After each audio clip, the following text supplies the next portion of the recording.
The storm came down from the mountains like a living thing, white and terrible, swallowing the world whole. Jack Sullivan pulled his coat tighter around his shoulders. Though the worn wool did little against the wind that cut through to his bones, his horse, a sturdy bay mare named Belle, stumbled through the deepening snow, her breath coming in ragged clouds. "Easy, girl," Jack murmured, though his own voice was lost in the howling wind. Just a little further. But he was lying to both of them. They'd been riding for hours. Maybe days' time lost meaning in the endless white. The trail he'd been following from Denver had vanished beneath the snow, and now darkness was falling fast. The temperature was dropping with it. Jack had survived plenty in his 35 years. The war back east, Indian raids, drought and flood. But this storm was different. It had teeth, and it was hungry. Belle stumbled again, nearly going to her knees. Jack dismounted, leading her by the reins. His boots sank deep into the snow with each step. The cold was in his lungs now, each breath like swallowing glass. His fingers, even in thick gloves, had gone numb hours ago. He thought of Sarah then, as he often did when death seemed close. His wife, dead these 5 years from the fever that took her and their boy. Maybe it wouldn't be so bad, joining them. Maybe. A light? Jack blinked hard, sure his eyes were playing tricks. But no, there it was again. A faint orange glow through the swirling snow. Not far, maybe a quarter-mile down into what looked like a valley. "Come on, Belle," he said, new strength in his voice. "We ain't done yet." The descent was treacherous. Twice Jack lost his footing, sliding down the slope on his back, Belle dancing nervously above him.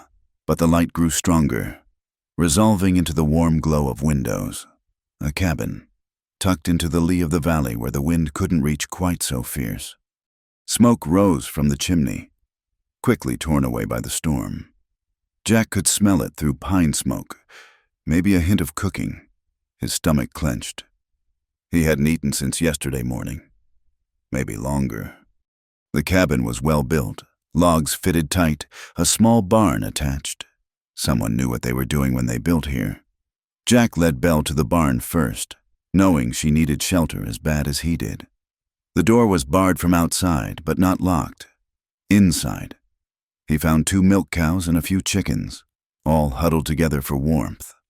There was hay in the loft, and he quickly rubbed Belle down and covered her with an old blanket he found hanging on a nail. "I'll be back for you," he promised, giving her neck a pat. Then he trudged to the cabin door. His hand hesitated over the worn wood. In the territories, you didn't just walk up to someone's door unexpected, especially not in a storm when folks might be jumpy. But the cold made the decision for him. He knocked, 3 solid raps that seemed too quiet against the wind. Nothing. He knocked again, harder. "Hello in there, I'm caught in the storm. Just need shelter for the night." The door opened so fast he nearly fell forward. He found himself staring down the barrel of a Winchester rifle, held steady in small but capable hands. The woman behind the gun couldn't have been more than 25, though something in her dark eyes made her seem older. Black hair pulled back severe, high cheekbones that spoke of strength rather than delicacy. She wore a man's wool shirt over a simple dress, and her feet were in thick boots. No rings on her fingers, but a pale band of skin on the left hand where one used to be. "State your business," she said. Her voice was steady as the rifle. "Jack Sullivan, ma'am. Like I said, I'm caught in the storm. My horse is about done in, and I ain't far behind." He kept his hands visible, away from the colt on his hip. "I put my mare in your barn already. I'm sorry for that, but she was suffering bad." The woman's eyes narrowed, studying him, taking in the ice in his beard, the way he swayed slightly on his feet, the frost-covered coat that marked him as someone who'd been in the weather too long. "You alone?" "Yes, ma'am." "Where you headed?" "Cheyenne, eventually.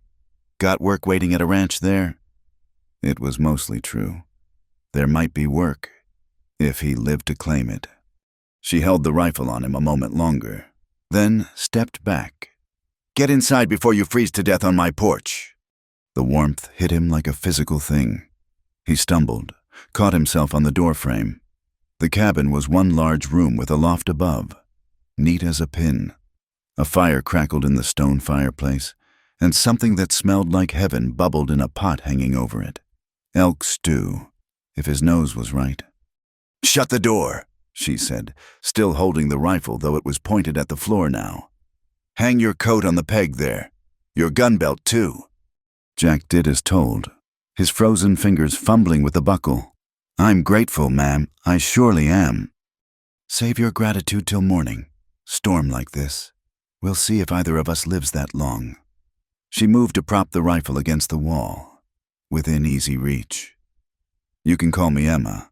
Emma Morrison." Widow Morrison. The question slipped out before he could stop it, his eyes going to that telltale pale band on her finger. Her jaw tightened. "That's right. 3 months now." She moved to the fire, stirring the pot with sharp, efficient movements. "You'll sleep by the fire. There's blankets in that chest. Don't go wandering in the night, Mr. Sullivan. I'm a light sleeper, and that rifle's always loaded." "Wouldn't dream of it, ma'am." She ladled stew into a bowl, handed it to him with a chunk of rough bread. Jack's hands shook as he took it, from cold or hunger or both. The first spoonful nearly brought tears to his eyes. "Venison, not elk, with wild onions and potatoes, seasoned with sage." "Thank you," he managed between bites. Emma sat across from him, not eating, just watching with those dark, careful eyes. "That's a Kansas accent, I hear. You fight in the war." "I did. Both sides had their say about that." He didn't elaborate. Those memories were best left buried. "My husband was at Antietam," she said. "Came back different. Lot of men did." Jack nodded, understanding passing between them without words. The war had ended 15 years ago, but its ghosts still walked. Outside, the storm raged harder, wind screaming around the corners of the cabin.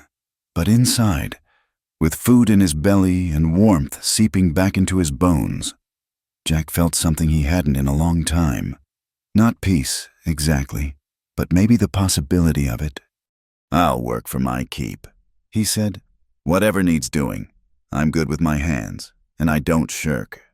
Emma stood, collecting his empty bowl. "We'll see what tomorrow brings, Mr. Sullivan, if it brings anything at all." She climbed the ladder to the loft, taking a lantern with her. Jack spread the blankets by the fire, his body already succumbing to exhaustion. But before sleep took him, he heard her voice drift down, soft as the snow outside.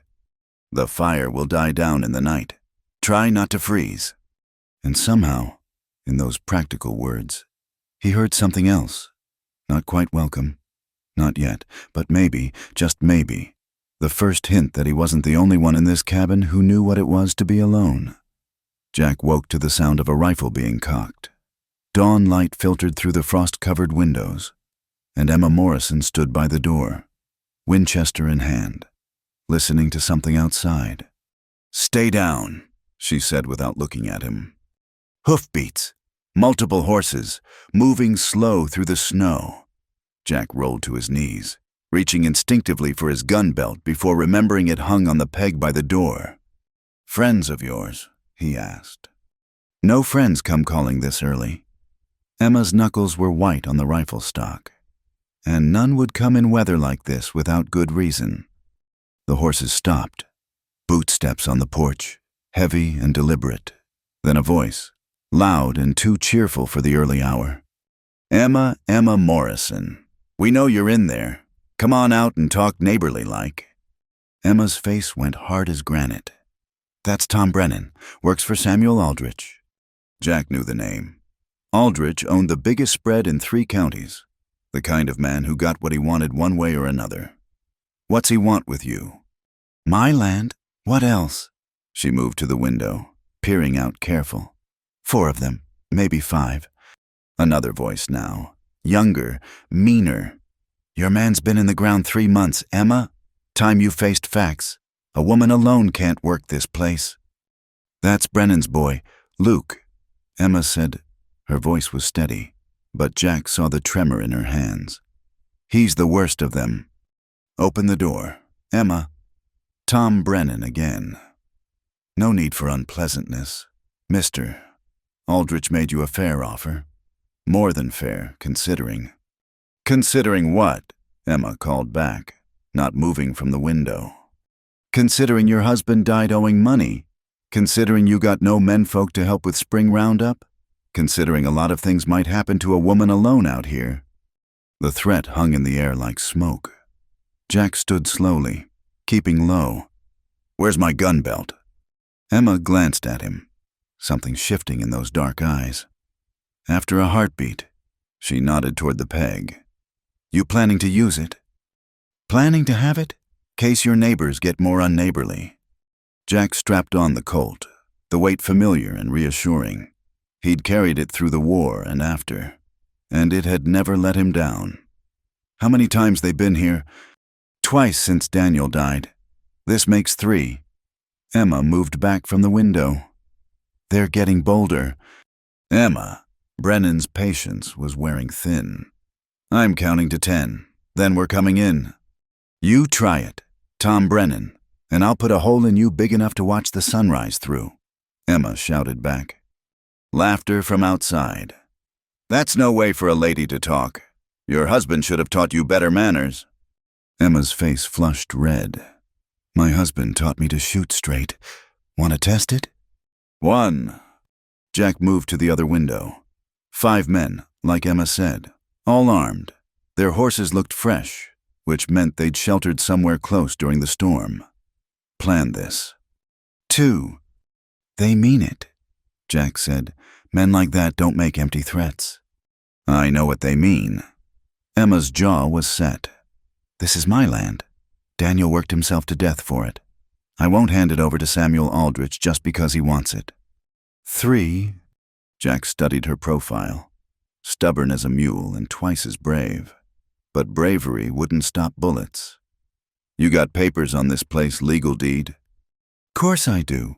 Daniel filed it all proper in town. She paused. But the sheriff's in Aldrich's pocket. The judge, too. Most like. 4. Then you need witnesses, Jack said. Someone who's not from around here. Someone they can't buy or threaten. Emma looked at him then. Really looked at him. Why would you do that? 5. Why would he? Jack couldn't rightly say. Maybe because she'd taken him in from the storm. Maybe because he knew what it was like to lose everything. Or maybe just because he was tired of men like Aldrich taking what they wanted. 6. Because it's right, he said simply. Something passed across Emma's face, too quick to name. You don't even know me. Know enough. You could have left me to freeze last night. Didn't. 7. Emma turned back to the door. I got 1 shot in this rifle and a scattergun behind the door. You any good with that Colt? Good enough. 8. They'll come back, she said. Even if we run them off today, they'll come back with more men. Aldrich doesn't give up. Then we'll deal with that when it comes. Jack checked his cylinder. 6 shots. He'd faced worse odds. You ready? 9. Emma raised the Winchester to her shoulder. Mr. Sullivan, thank you. Save it till we're still breathing after. 10, all right, boys. She had her chance. The door exploded inward, kicked hard by a heavy boot. Emma's rifle cracked, and the first man through stumbled back, clutching his shoulder. Jack drew and fired in one motion, his bullet taking the hat off the second man, sending him diving for cover. Back off, Jack shouted. This ain't your fight! Who the hell are you? That was Brennan, crouched behind a porch post. Name Sullivan. I'm witnessing that Mrs. Morrison don't want your company. Now ride on. This ain't your business, stranger. Made it my business when you kicked in that door. Jack put another bullet into the porch boards. close enough to make Brennan flinch. Next one won't miss. Emma had grabbed the scattergun now, both barrels pointed at the doorway. Her face was calm, determined. She'd done this before, or something like it. "You're making a mistake." "Sullivan," Brennan called. "You don't know who you're crossing." "Know enough. Know you're trespassing. Know the lady asked you to leave. In most places, that's enough to get a man shot legal." Silence stretched. Then, grudgingly, "Fall back, boys. Help Marcus to his horse." The wounded man was dragged away, cursing and bleeding.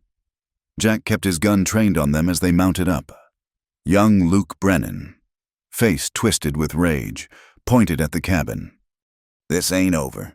You hear me? Emma, this ain't near over." "It is for today," Emma said, steady as stone. "Don't come back. Luke, next time I won't aim for the shoulder." They rode off, snow kicking up behind their horses.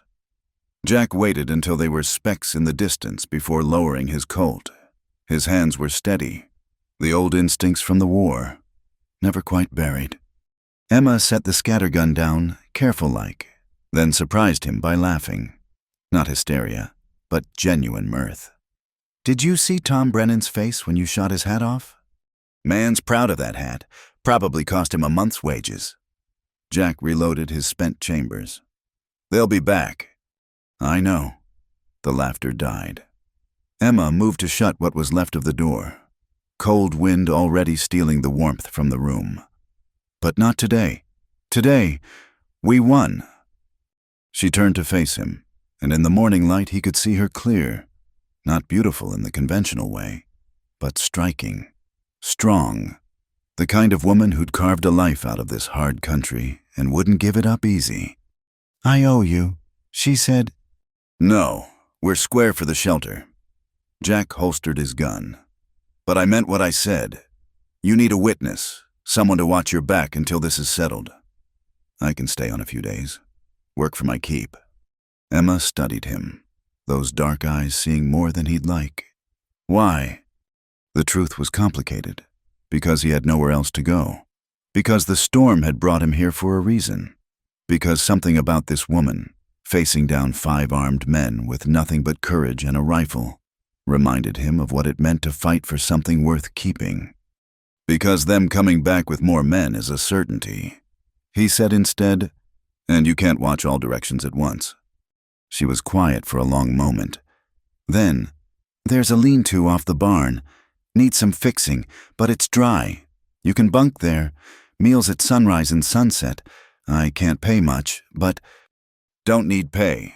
Just time to rest my horse and wait for the weather to clear."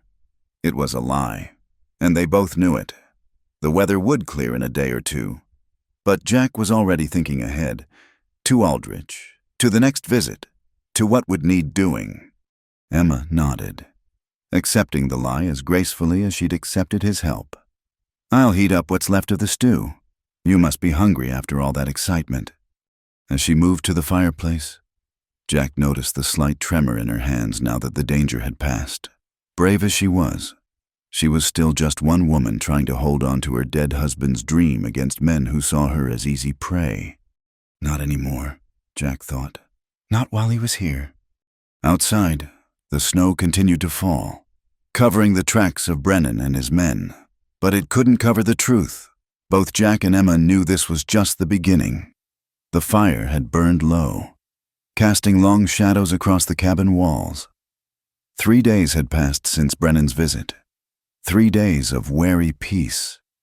Jack had fixed the lean-to roof and mended the barn door, working in comfortable silence while Emma went about her chores. But tonight felt different. Maybe it was the whiskey she'd brought out, Daniel's last bottle. She'd said, or maybe it was just time for the walls to come down a little.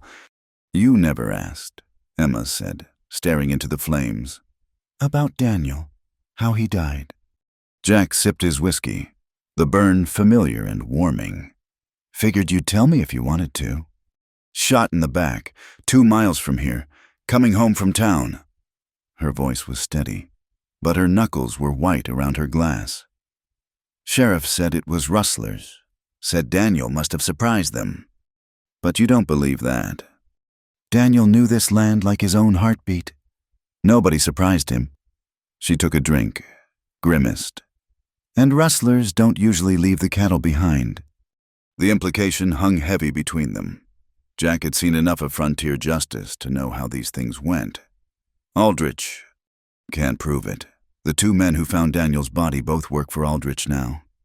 Funny how that happens. Emma's laugh was bitter as the winter wind. Sheriff barely looked at the scene. Case closed before Daniel was even in the ground. Jack watched her profile in the firelight. The grief was there, carved into the lines around her eyes. But there was something else too. Anger. Maybe, or just the kind of steel it took to survive out here. We'd only been married 2 years, she continued. Met in Independence.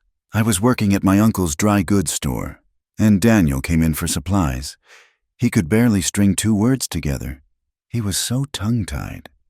A ghost of a smile touched her lips. Took him 3 trips to finally ask if he could call on me. He was a lucky man. Emma's smile faded. Was he? I sometimes wonder if he'd never met me, never brought me out here. Maybe he'd still be alive. That's no way to think. No. She turned to face him, eyes bright with unshed tears. A wife is supposed to protect her husband, same as he protects her. I failed. Jack set down his glass, choosing his words careful-like. My wife used to say the same thing. When our boy took sick, she blamed herself, said she should have seen the signs sooner, should have done something different. He paused, the old pain still sharp after all these years. Weren't nothing she could have done. Fever took half the county that year, but she carried that guilt right up until it took her too. Emma was quiet for a long moment.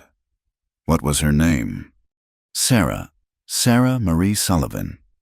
He hadn't spoken her name aloud in years. It felt strange on his tongue, like a language he'd almost forgotten. She had hair like sunshine and a temper to match. Could make me laugh when nothing else could. How long? 5 years come spring. The consumption got her in the end, though I think the grief weakened her first. After we lost little James, she just faded, like a photograph left too long in the sun. Emma reached for the bottle, refilled both their glasses. I keep expecting Daniel to walk through that door, keep hearing his boots on the porch, his voice calling me to come see some fool thing the chickens did. Sometimes I forget, just for a second, and I'll set out 2 plates for dinner. She shook her head. Then I remember, and it's like losing him all over again. Gets easier, Jack said. Not better, but easier. The forgetting lasts a little longer each time. Is that supposed to comfort me? No, truth rarely is. They drank in silence, listening to the wind howl around the corners of the cabin. The storm had passed, but winter wasn't done with them yet. Outside, the world was frozen hard as iron, waiting for a spring that seemed impossibly far away. Why did you really stay? Emma asked suddenly. And don't feed me that line about waiting for weather to clear. Weather's been clear for 2 days. Jack considered lying, then decided against it. Something about this woman demanded honesty. Nowhere else to go, I suppose. That job in Cheyenne was more hope than promise. Been drifting since Sarah died, taking work where I could find it, ranch hand, freight guard. Even did a stint as a sheriff's deputy in a mining town. He shrugged. When Brennan kicked in your door, it felt like the first time in years I had a clear purpose. Stupid. Maybe. But there it is. Not stupid. Emma's voice was soft. I understand purpose. After Daniel died, I thought about going back east. My uncle would take me in, find me work in the store again. But this place... She gestured around the cabin. We built this together. That table there, Daniel made it from an oak tree we cut down our first winter. See that quilt on the bed? I stitched it while he read to me in the evenings. Every board, every nail, every fence post out there has our sweat in it. How do I just walk away from that? You don't, Jack said simply. You fight for it. Even if I lose? Especially then. At least you'll know you tried. Emma studied him over the rim of her glass. You're not what I expected. Jack Sullivan. What did you expect? Another drifter looking for easy work and easier money. Maybe someone who'd try to take advantage of a widow's situation. She paused. Daniel used to say you could judge a man by what he did when he thought nobody was watching. You could have ridden on when Brennan showed up. Could have stayed quiet in the corner and let them do what they came for. Never been much good at staying quiet when something's wrong. That why you fought in the war? Jack's hand tightened on his glass. Started out that way, believed in the cause, thought I was making a difference. By the end, he shook his head. By the end, I was just trying to keep the man next to me alive. Didn't matter what color uniform he wore. We were all just boys, scared and hungry and a long way from home. Which side? Union, though I saw enough of both sides to know there weren't much difference in the dying. He drained his glass. You lose yourself in war. Come back missing pieces you didn't even know were gone until you try to fit back into normal life. Emma nodded slowly. Daniel had nightmares. Would wake up screaming about cannon fire and cavalry charges. Some nights I'd find him outside, standing guard with his rifle, swearing he could hear Confederate troops moving through the trees. Her voice caught. The war followed him home in ways I couldn't fight. We all brought ghosts back. Jack said, question is whether you let them rule you or learn to live alongside them. And you learn to live with yours. Jack thought about the dreams that still woke him some nights. The faces of men he'd killed. Boys, really. Some younger than he'd been. The weight of survival when so many hadn't made it home. Working on it. Emma stood, moving to bank the fire for the night. The whiskey had brought color to her cheeks, softened the hard edges of grief just a little. I'm glad you stayed, Jack, whatever the reason. So am I. She paused at the ladder to the loft. Looking back, that lean-to must be mighty cold these nights. I have slept in worse. I know, that's what worries me. She seemed to wrestle with something, then said, There's a cot in the corner there, by the stove. Might be warmer than the lean-to, if you're interested. Jack understood what it cost her to make the offer. Trust came hard out here, especially for a woman alone. I'd be grateful. Emma nodded and climbed to the loft. Jack unrolled the cot, settling in with his boots still on. Gun within reach, old habits. But for the first time in years, the nightmares stayed away. Maybe it was the whiskey, or the warmth of the stove. Or maybe it was the sound of another person breathing in the darkness, reminding him he wasn't alone.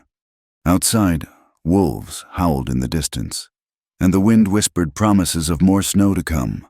But inside the cabin, two broken people had found something they'd thought lost forever, the simple comfort of sharing their grief with someone who understood. It wasn't love, not yet. It was something quieter, more fragile. The first green shoot pushing through frozen ground, so small you might miss it if you weren't looking. But it was a start. The rider came at sunset. When the sky bled red over the mountains, Jack saw him first from where he was repairing the corral fence, a lone figure picking his way down the valley trail. Not hurrying, but not dawdling either. A man with purpose. Company. Jack called to Emma, who was scattering feed for the chickens. She shaded her eyes, studying the approaching horseman. That's Ben Hawkins. He runs the general store in town. Her brow furrowed. Never known him to ride out this far, especially not this late. Jack buckled on his gun belt, just to be cautious. 2 weeks had passed since Brennan's visit, and while there'd been no more trouble, he'd learned to stay ready. Emma fetched her rifle from inside, though she kept it low, not wanting to spook a potential friend. Hawkins was a small, nervous man with thinning hair and spectacles that caught the dying light. His horse was lathered despite the cold, and he kept glancing over his shoulder as he rode up. Evening. Emma, he said, touching his hat. His eyes flicked to Jack, widened slightly. You'd be the fellow who backed down Tom Brennan. Jack Sullivan, Jack said, neither confirming nor denying. "Mr. Hawkins," Emma stepped forward. "What brings you out here? Is something wrong?" Hawkins dismounted, fumbling with his reins. "I shouldn't be here. If anyone saw me—" He swallowed hard. "But you've been good customers. You and Daniel both.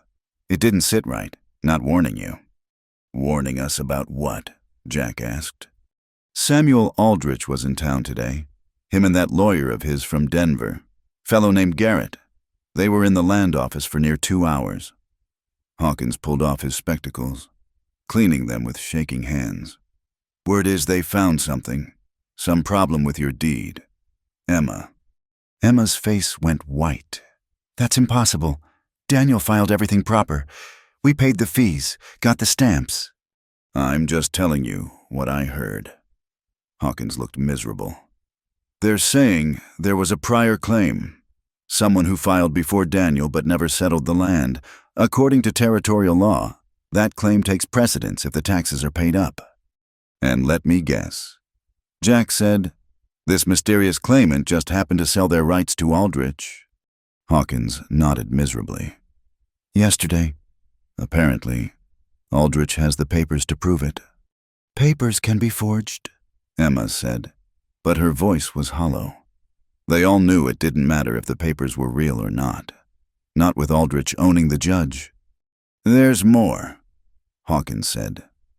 "They're coming tomorrow. Sheriff Tucker, Aldrich, and a dozen men. They're calling it a legal eviction. Emma, they mean to put you off this land by sunset tomorrow."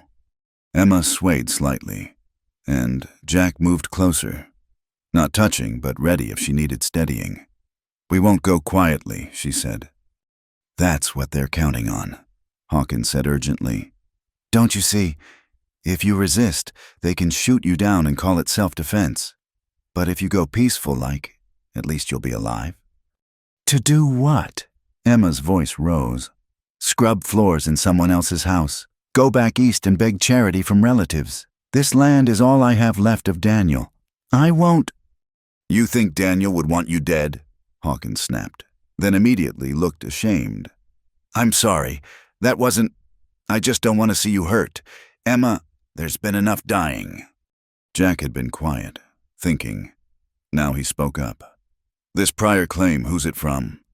"Man named Josiah Mills, supposedly filed back in '72 before the Morrisons arrived." "Mills." Jack turned the name over. "Don't suppose anyone's actually seen this Josiah Mills?" Hawkins shook his head. "Ghost on paper, far as anyone can tell. But Aldrich's lawyer says he tracked him down in California. Bought the claim fair and square." "Convenient." Jack looked at Emma. "You still have your original deed?" "Of course. It's in Daniel's strongbox." "Then we need to make copies tonight. Several of them. Mr. Hawkins, you know anyone in town who might be sympathetic, anyone Aldrich doesn't own?" Hawkins thought. "Maybe. The new minister, Reverend Clark. He's only been here 6 months. Hasn't taken Aldrich's money yet. And there's Mrs. Patterson at the boarding house. She never liked how Aldrich does business." "Good. Can you get copies to them? Make sure they know what's happening out here." I suppose. But what good will it do?" "Witnesses," Jack said. "The more people who know the truth, the harder it is to bury. And tomorrow, when they come, we need someone in town ready to wire the territorial governor if things go bad." Emma was nodding now, catching on. "The newspaper in Denver, too. They love stories about land grabs and corrupt sheriffs." "Now hold on," Hawkins said nervously. "I can't be seen opposing Aldrich. He holds the note on my store." "No one's asking you to stand in the street with a gun," Jack assured him. "Just make sure the right people have the information. Let others decide what to do with it." Hawkins wrestled with it for a moment, then nodded. "All right, I'll do what I can. But Emma, you should still consider." "I've considered," Emma said firmly. "This is my home. I'll defend it." After Hawkins left, riding hard for town with copies of the deed hidden in his coat, Jack and Emma worked by lamplight to prepare. They brought the livestock into the barn, filled every bucket and barrel with water, loaded all the weapons. "You don't have to stay," Emma said as they worked. "This isn't your fight. You could ride out tonight, be halfway to Cheyenne by morning." Jack was checking his rifle, a Henry repeater he'd carried since the war.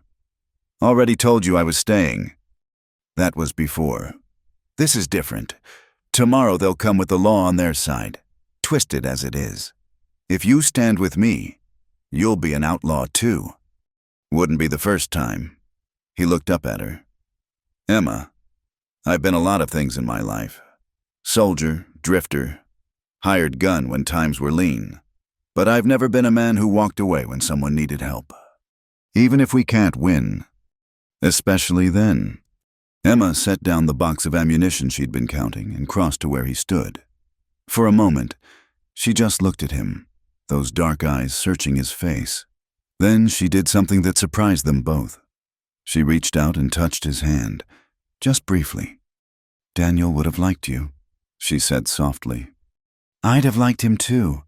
Any man who could win your heart must have been something special." She smiled, sad but genuine. "He was, but he's gone. And I'm here. And tomorrow—" She squared her shoulders. "Tomorrow we'll give Aldrich a fight he won't forget." They worked through the night, catching only a few hours of sleep in turns. As dawn broke gray and cold, Jack stood on the porch, watching the horizon. Somewhere out there, men were saddling horses, checking weapons, preparing to come take what wasn't theirs. Emma joined him, rifle in hand. She'd put on her best dress, the dark blue one she'd mentioned wearing to Daniel's funeral. Her hair was pinned up neat, and her face was calm. "Why the dress?" Jack asked. "If they're going to murder me, they'll have to do it while I look respectable. Let them try to paint me as some wild woman then." She managed a wry smile. "Besides, Daniel always said I looked fine in blue." Jack felt something fierce and protective rise in his chest. This woman, facing down impossible odds with her chin high and her backbone straight, she was something rare, something worth fighting for. "They'll be coming from the main road," he said. "But I'm thinking Aldrich is too smart to put all his men in one group. Watch for flankers from the tree line. I'll take the back window. You watch the front." "That works. Emma." He paused, not sure what he wanted to say. "Whatever happens today, it's been an honor." She met his eyes. "For me too, Jack." The sun climbed higher, burning off the morning mist. Somewhere in the distance, a hawk cried, harsh and wild, and then, carried on the cold wind, came the sound they'd been waiting for. Hoofbeats, many of them. Samuel Aldrich was coming to claim what he thought was his, but Emma Morrison and Jack Sullivan would have something to say about that. The real fight was about to begin. The nights grew longer as winter deepened its grip on the valley. 2 weeks had passed since Aldrich's attempted eviction, an attempt that had failed when Reverend Clark arrived with half the town's decent folk to witness what was happening. Aldrich had backed down, for now, but everyone knew it was temporary. A wolf might retreat, but it didn't forget its hunger. Jack had taken to sleeping in the cabin regular now, though still on the cot by the stove. It was a practical arrangement, he told himself. Easier to keep the fire going through the night, safer with trouble lurking. But he knew there was more to it, just as he knew Emma knew it too. Tonight, the temperature had dropped so fierce that ice formed on the inside of the windows. Jack fed another log to the fire, listening to Emma moving about in the loft above. She'd been restless lately, jumping at shadows, wearing herself thin with vigilance. "Can't sleep either," her voice came soft from the ladder. Jack turned to find her wrapped in a thick shawl, her hair loose around her shoulders. In the firelight, she looked younger, more vulnerable than the woman who'd faced down armed men without flinching. "Too cold for proper sleeping." He said, "Coffee?" She nodded, settling into the chair across from him while he poured from the pot that always seemed to be warming on the stove. They'd developed these small rituals over the week's coffee in the dark hours. Comfortable silences that said more than words. I keep thinking about what Aldrich said, Emma murmured, cradling her cup. About Daniel owing money. It's been eating at me. You think there's truth to it? I don't know. Daniel handled the business side of things. After he died, I found some papers, receipts for loans. Not much, just enough to buy seed and supplies, but they were all marked paid. She frowned. What if there were others? What if Aldrich has some claim I don't know about? Jack studied her worried face. Only one way to find out. We need to see Daniel's records. All of them. I've been through everything twice over. Maybe you missed something. Fresh eyes might help. Emma stood abruptly. You're right. No sense fretting about it. She climbed back to the loft, returning with a wooden box. This is everything. Every paper Daniel thought worth keeping. They spread the contents on the table. Bills of sale, supply lists, correspondence with merchants in town. Jack sorted through methodically while Emma held the lamp close. An hour passed. Then 2. The fire burned low. Wait. Jack held up a paper, squinting at the faded ink. This receipt from Hawkins's store. Look at the date. Emma leaned in, close enough that he could smell the lavender soap she used. March 15th. So, look at this one. He showed her another paper. Also March 15th. Same amount, same goods. But one's marked paid and one isn't. Emma's breath caught. Daniel would never order the same supplies twice. He was too careful with money. Unless he didn't place both orders. Jack studied the handwriting. This unpaid one, the signature's close, but not quite right. See how the D curves Daniel's was always straight. Forgery. Emma's voice was tight with anger. Someone's been placing orders in Daniel's name. Looks like. Question is, for how long, and where did the goods go? They found 3 more suspicious receipts, all from the months before Daniel's death, all for substantial amounts. Together, they added up to a debt that could break the ranch. We need to tell Sheriff Tucker, Emma said. Jack gave her a look. I know. He's in Aldrich's pocket. But we have to try the legal way first. All right, but we make copies first. And we don't go alone. Emma nodded, then surprised him by sinking into her chair, head in her hands. God, Jack, sometimes I feel like I'm drowning. Every time I think I have footing, something else pulls me under. Without thinking, Jack moved around the table, kneeling beside her chair. Hey, look at me. She lifted her head, tears threatening but not quite falling. You're not drowning, he said firmly. You're swimming upstream, maybe, but your head's above water. And you're not doing it alone. Not anymore. Emma looked at him for a long moment, something shifting in her dark eyes. Then she reached out, her fingers brushing his cheek where the stubble was rough. Why do you stay? Jack, really? The touch burned like fire, but a good burn, like feeling returning to frozen limbs. You know why. Do I? The space between them seemed to shrink. Jack was aware of every detail, the way the firelight caught in her hair, the slight tremble in her hand, the quickening of his own heartbeat. Emma, he started, but she leaned forward, closing the distance. The kiss was tentative at first, a question more than a statement. Then Emma made a small sound, almost like a sob, and deepened it. Jack's arms came around her, pulling her down from the chair and against him.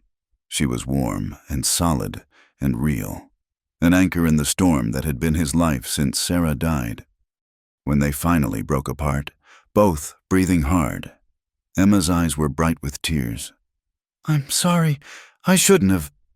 Don't, Jack cupped her face gently. Don't apologize, unless you didn't mean it. I meant it. Her voice was fierce. God help me. I meant it. But Jack, I'm scared. I swore when Daniel died that I couldn't. She pulled back, wrapping her arms around herself. I can't lose someone else. I won't survive it. Jack wanted to promise her that she'd never have to. that he'd always be there, but he'd lived too long and seen too much to make promises he couldn't keep. Instead, he said, we're both scared, both carrying ghosts. But Emma, being scared of losing something good doesn't mean we shouldn't try for it. She looked at him, vulnerability naked on her face. Is that what this is, something good? I think it could be, if we let it. Emma was quiet for a long moment, the fire crackling between them. Then she stood, holding out her hand. It's cold down here. The loft's warmer. Jack's heart hammered, but he kept his voice steady. Emma, are you sure? No, she said honestly. But I'm tired of being sure, tired of being careful, tired of feeling dead inside when I'm still breathing. Her hand remained extended. Stay with me tonight, not forever. I'm not asking for promises, just tonight. Jack took her hand, letting her lead him to the ladder. As they climbed, he thought about the strange paths that brought people together.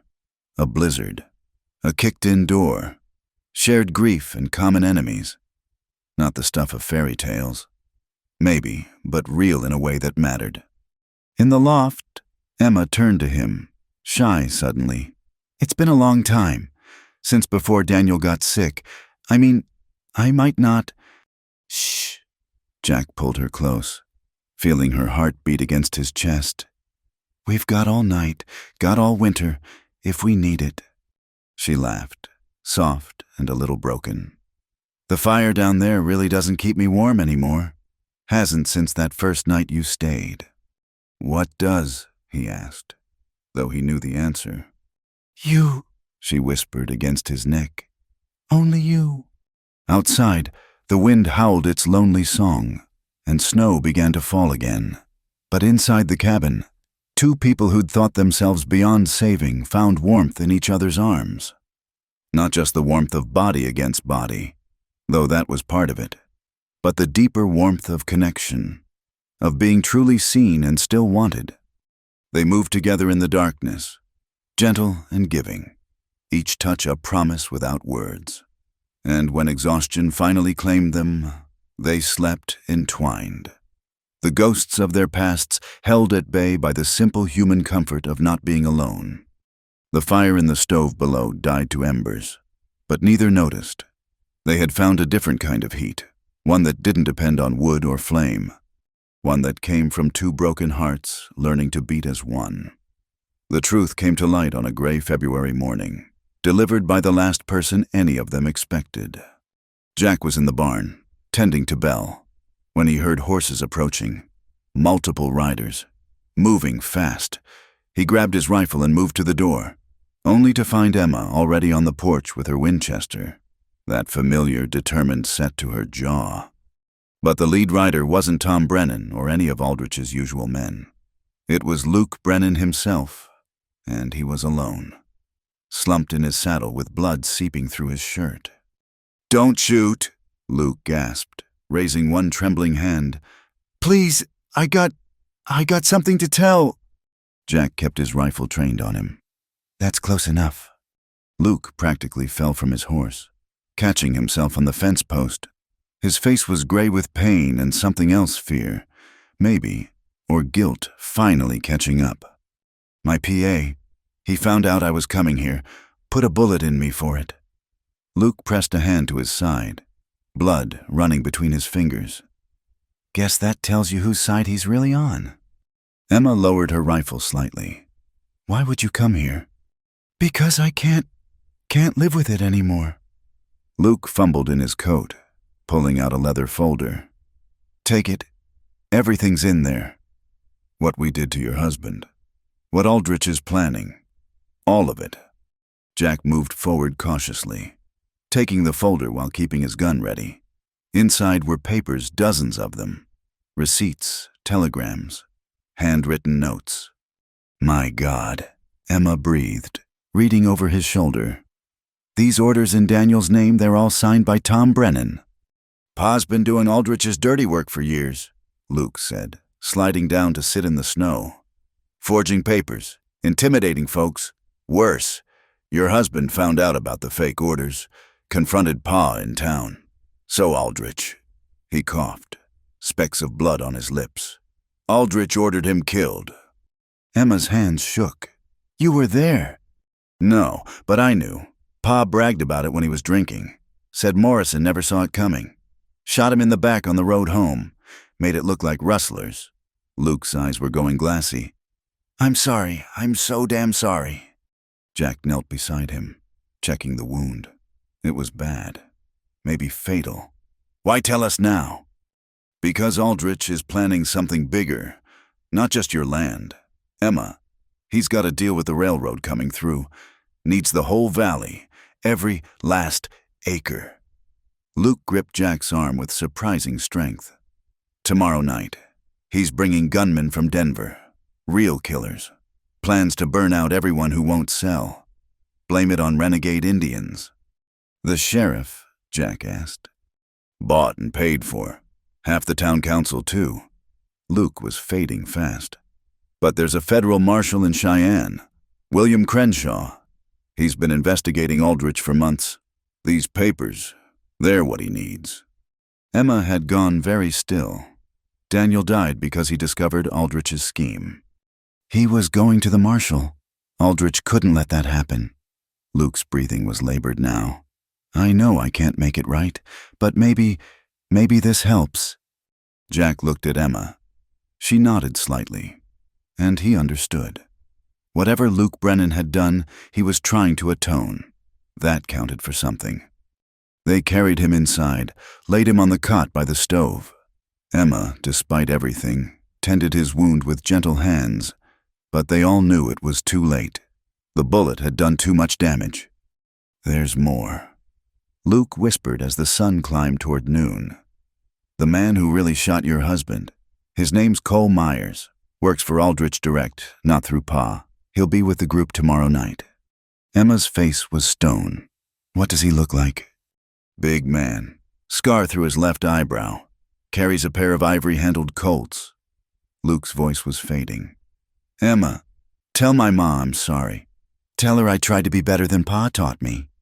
He died as the clock struck 12. His last breath a sigh of relief. They buried him behind the barn as snow began to fall. Emma said a few words from the Bible, her voice steady despite everything they'd learned. Jack wondered at her strength, at the grace she could show even to someone who'd been party to her husband's murder. We need to move fast, Jack said once they were back inside. If Aldrich discovers Luke came here, he already knows. The voice came from outside. Tom Brennan's voice, rough with rage and grief. I know you got my boy in there, send him out. Jack moved to the window. Brennan was there with 6 men, all armed, but something was different this time. Brennan looked wild, desperate.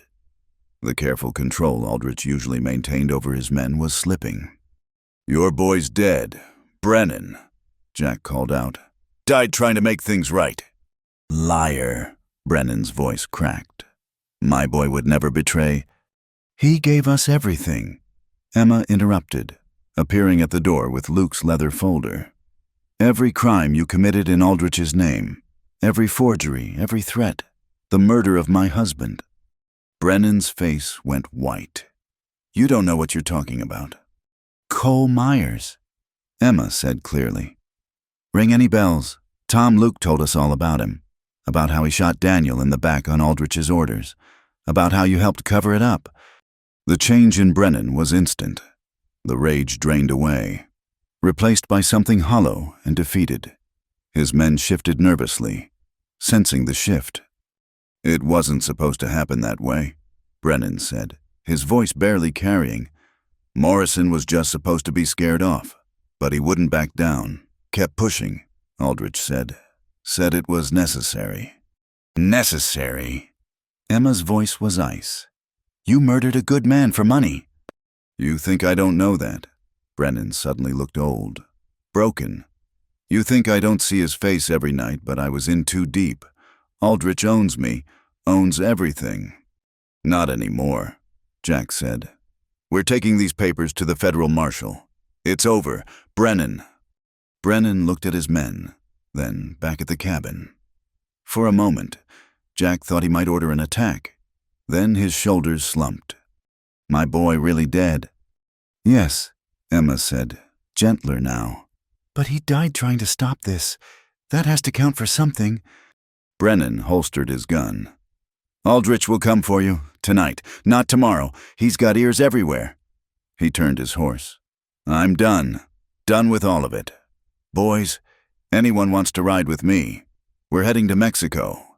Anyone wants to stay and die for Aldrich's gold? That's your choice. 4 of the 6 men followed him. The other 2 exchanged glances and rode hard toward town to warn Aldrich. No doubt. We need to leave, Jack said urgently. Get to Cheyenne. Find that marshal. But Emma was already moving, gathering ammunition, supplies. No, we make our stand here. This is my land. Jack, Daniel's land. I won't run. Emma, be reasonable. We can't fight off professional gunmen. She turned to him, fire in her eyes. Then we'd better make sure we're not alone when they come. Reverend Clark, Mrs. Patterson, all the families Aldrich plans to burn out, they need to know what's coming. We've got maybe 6 hours. Jack saw the determination in her face and knew arguing was useless. All right, but we do this smart. I'll ride to town, spread the word. You prepare things here. Jack. She caught his arm as he headed for the door. Be careful. Aldrich might have men watching the roads. He pulled her close, kissed her hard. I'll be back. That's a promise. As he saddled Belle, Jack thought about the twists of fate that had brought them to this moment. A dying man's confession, a father's grief, a woman's refusal to bow to injustice. Tonight, it would all come to a head. One way or another, by dawn, Samuel Aldrich's reign of terror would be over. Or they'd all be dead trying. The night came alive with fire and lead. They arrived just after midnight, 15 men, maybe 20, spreading out like wolves circling wounded prey. Jack watched from the loft window as torches flickered between the trees. Aldrich had come himself, sitting his black stallion like a general surveying a battlefield. They're trying to flank us, Jack murmured to Emma, who crouched by the other window. Group moving toward the barn. I see them. Her voice was steady, but he could see the white of her knuckles on the rifle stock. Jack, if this goes bad... It won't. He checked his ammunition one more time. Listen. From the darkness came the sound of horses. Not Aldrich's men, these came from the other direction. Reverend Clark appeared first, rifle across his saddle, followed by Ben Hawkins and 3 other townsmen. Then the Hendricks family from the neighboring ranch, and old Walt Garrison with his 2 sons. Looks like the word spread. Emma breathed, but it wasn't enough. Maybe a dozen people against Aldrich's hired killers. Jack had seen those odds before. In the war. They rarely ended well for the outnumbered. Aldrich's voice cut through the night, amplified by the cold air. Emma Morrison, this is your last chance. Come out peaceful, sign over the deed, and nobody has to die tonight. Go to hell, Samuel, Emma shouted back. I expected as much. Aldrich sounded almost sad. Very well, boys, burn them out. The first torch arced through the air toward the barn. Jack dropped the man who threw it, but another was already lighting the hay ricked near the corner. Gunfire erupted from all sides, muzzle flashes lighting up the darkness like deadly fireflies. The barn! Emma started to rise, but Jack pulled her down as bullets shattered the window above them. Let it burn! We can't save it!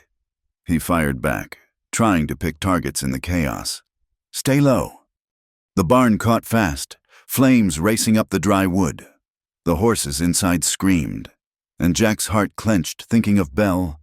But Reverend Clark and Walt Garrison were already running to get them out, firing as they went. A man tried to rush the porch. Emma's rifle cracked, and he spun away into the darkness. Another came from the side. Jack's Colt boomed, and that one fell too. But they kept coming. Jack! Emma's warning came just in time. He rolled aside as bullets chewed through the floor where he'd been. Someone was shooting from above they'd gotten on the roof.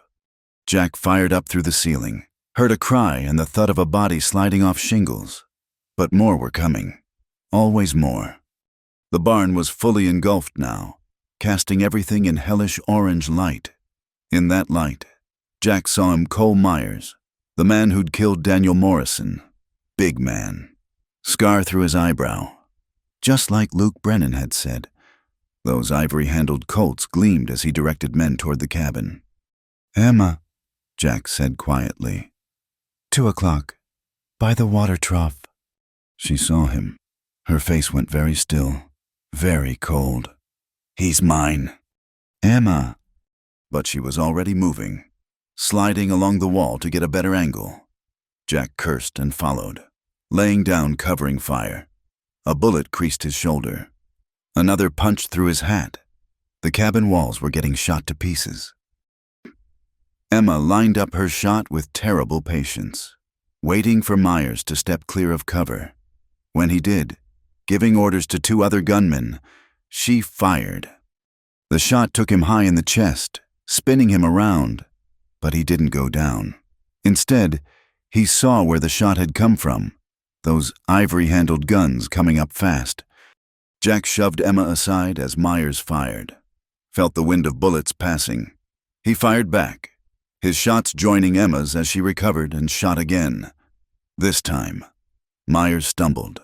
A third shot from Emma, placed with deadly precision, and the killer of Daniel Morrison finally fell. One debt paid, Emma said grimly. But the battle was far from over. Aldrich's men had them surrounded, and despite the help from town, they were being overwhelmed. Ben Hawkins was down, clutching his leg. One of the garrison boys wasn't moving at all. Then, just when it seemed hopeless, new gunfire erupted from the tree line. But this was different disciplined, devastating. Aldrich's men began falling like wheat before a scythe. "What the hell?" Jack peered through the smoke. Through the barn's dying flames came riders, a full dozen of them, all wearing the same long coats despite the heat from the fire. The man in the lead had a star on his chest that caught the firelight. "Federal marshals?" Emma breathed. "But how?" The tide turned in seconds. Aldrich's hired guns, so brave when facing farmers and shopkeepers, scattered before trained lawmen. Some threw down their weapons. Others tried to run and were ridden down. Jack saw Aldrich himself trying to flee, spurring his black stallion toward the mountains. Without thinking, Jack was out the door and running for the first horse he could find one of the fallen gunmen's mounts. He chased Aldrich through the darkness, branches whipping at his face, the horse struggling through the snow. Aldrich had a lead, but he was riding panicked while Jack rode with purpose. They burst into a clearing, and Jack's shot took Aldrich's horse in the haunch. The animal screamed and went down. Throwing Aldrich into a snowbank, the land baron came up with a derringer, but Jack's colt was already level. "Don't," Jack said quietly. Aldrich froze, then slowly dropped the little gun. "You're making a mistake, Sullivan. I have friends in high places. This won't end here." "Yes, it will." Jack dismounted, keeping his gun trained on Aldrich. "You're done. Your men are dead or captured. Your bought sheriff won't help you now. It's over." "I can make you rich," Aldrich said desperately. "Richer than you've ever dreamed. Just let me go. Say I escaped. Nobody has to know." "I'd know," Jack said. "And so would Daniel Morrison, wherever he is." Aldrich's face twisted. Morrison was a fool standing in the way of progress, of profit. This whole valley would have been transformed into what your own private kingdom built on blood. Jack shook his head. "No thanks." The federal marshals found them there, Aldrich on his knees in the snow, Jack standing guard. The lead marshal, a weathered man with kind eyes, dismounted and showed his badge. "William Crenshaw, federal marshal, you'd be Jack Sullivan." "That's right. How'd you know to come?" Crenshaw smiled slightly. "Had a visitor this afternoon. Young fellow named Luke Brennan. Gut shot but determined. Made it all the way to Cheyenne before he collapsed. Lived just long enough to tell us everything. Hand over some very interesting papers." Jack felt a moment of surprise, then understanding. Luke must have ridden for Cheyenne first, before coming to the ranch, making sure the truth would out, even if he died. "He was a brave kid at the end," Jack said. "That he was." Crenshaw gestured to his men, who hauled Aldrich to his feet. "Samuel Aldrich, you're under arrest for conspiracy, murder, fraud, and about a dozen other charges. You'll hang for what you've done." As they led Aldrich away, Jack rode back to the ranch. The barn was gone, just smoking ruins, but the cabin still stood. Emma was on the porch, rifle in hand, watching the marshals round up the last of Aldrich's men. She looked up as Jack approached, and he saw the tears streaming down her face.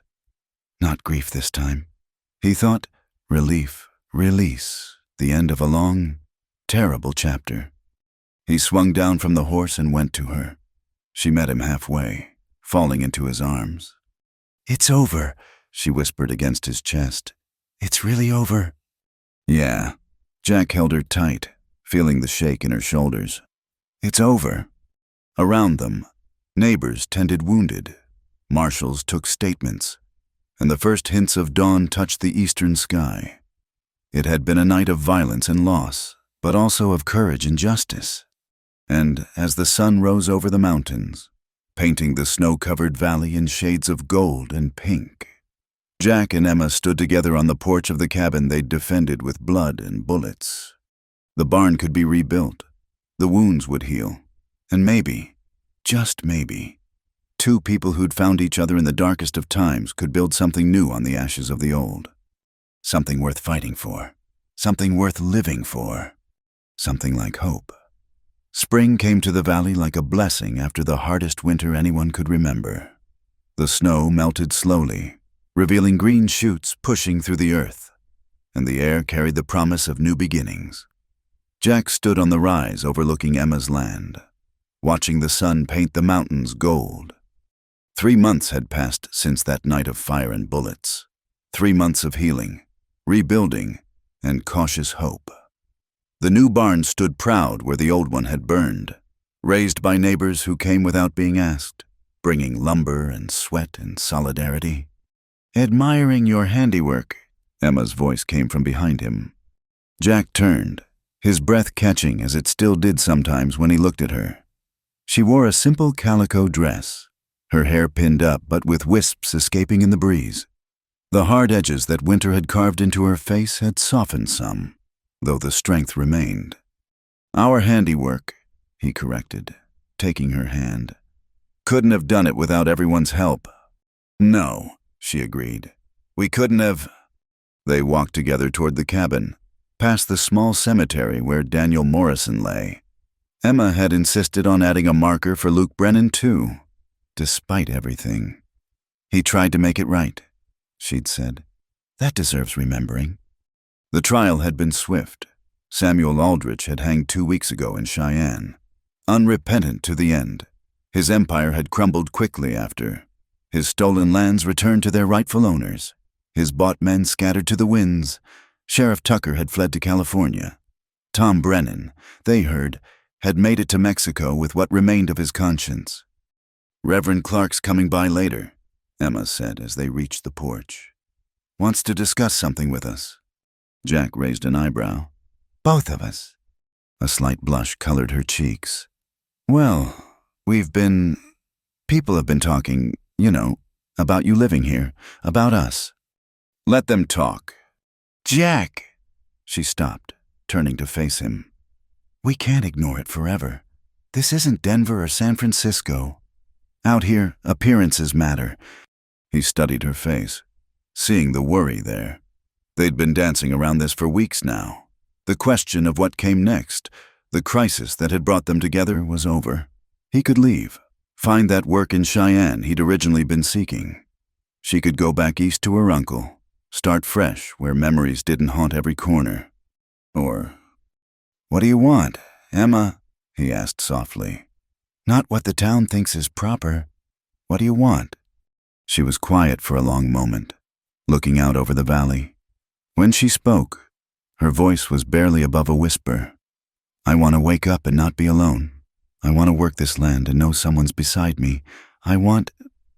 She took a breath. I want to stop being scared of wanting things. Jack's heart turned over. Emma. I know we started strange, she rushed on. Thrown together by chance and kept together by necessity. And I know I'm not Sarah. I can't replace what you lost. And you can't replace Daniel. But maybe that's all right. Maybe we can be something new. Jack pulled her close, feeling her trembling. You listen to me, Emma Morrison. You're not anybody's replacement. You're the woman who faced down armed men without flinching, who buried her husband but didn't bury her courage with him, who took in a half-frozen stranger and gave him a reason to stop drifting. He tilted her chin up. I love you for who you are, not for who you're not. Tears spilled down her cheeks. You love me. Have for a while now. Just took me time to find the words. He smiled. I'm better with a gun than with pretty speeches. Emma laughed through her tears. I don't need pretty speeches. She pulled his head down, kissed him with a fierce tenderness that said everything words couldn't. When they broke apart, she whispered, I love you too, Jack Sullivan. God help me. But I do.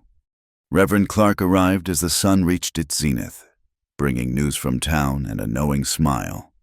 Folks are grateful, he said over coffee. What you two did, standing up to Aldrich, it gave everyone courage. The town's different now. Better.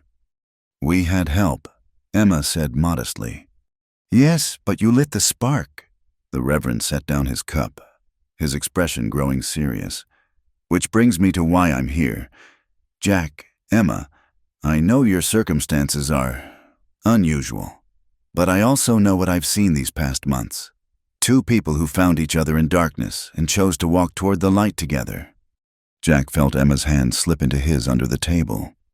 If you were amenable, Clark continued, I'd be honored to perform a ceremony. Make official what everyone can already see, that you belong together. Emma's hand tightened on Jack's. He squeezed back, then spoke for both of them. We'd be the ones honored, Reverend. The wedding was set for the following Sunday. Simple, Emma insisted. Just close friends and the neighbors who'd become like family through shared trials. But when the day came, half the county seemed to show up, bringing food and flowers and genuine joy for two people who'd earned their happiness the hard way. Emma wore her mother's wedding dress, altered to fit and yellow with age, but beautiful in the spring sunlight. Jack had bought a new suit in town, feeling strange in the formal clothes, but willing to do it for the way Emma's eyes lit up when she saw him. Ben Hawkins, recovered from his wound, stood as Jack's witness. Mrs. Patterson, tears streaming, stood with Emma, and Reverend Clark spoke words about love forged in adversity, about second chances and the courage to reach for happiness despite the risk of loss. Do you, Jack Sullivan, take this woman to be your lawfully wedded wife, to have and to hold, in sickness and in health, in good times and bad, for as long as you both shall live? Jack looked at Emma, seeing not just the woman she was, but all she would become, his partner, his love, his home. I do. And do you, Emma Morrison, take this man to be your lawfully wedded husband, to have and to hold, in sickness and in health, in good times and bad, for as long as you both shall live? Emma's smile was radiant through her tears. I do. Then, by the power vested in me, I pronounce you husband and wife. Jack, you may kiss your bride. The kiss was sweet and full of promise, and the cheer that went up from the assembled crowd echoed off the mountains. Someone had brought a fiddle, and soon music filled the air. Dancing broke out spontaneously, and even the most reserved farmers found themselves swept up in the celebration. As the sun set, painting the sky in shades of rose and gold, Jack and Emma stood on their porch now, officially and forever. The party continued in the yard, but they'd slipped away for a moment of quiet. No regrets? Jack asked, his arm around her waist. None, Emma said firmly. Only that it took a blizzard and a gunfight to bring us together." She laughed, the sound carrying on the evening air.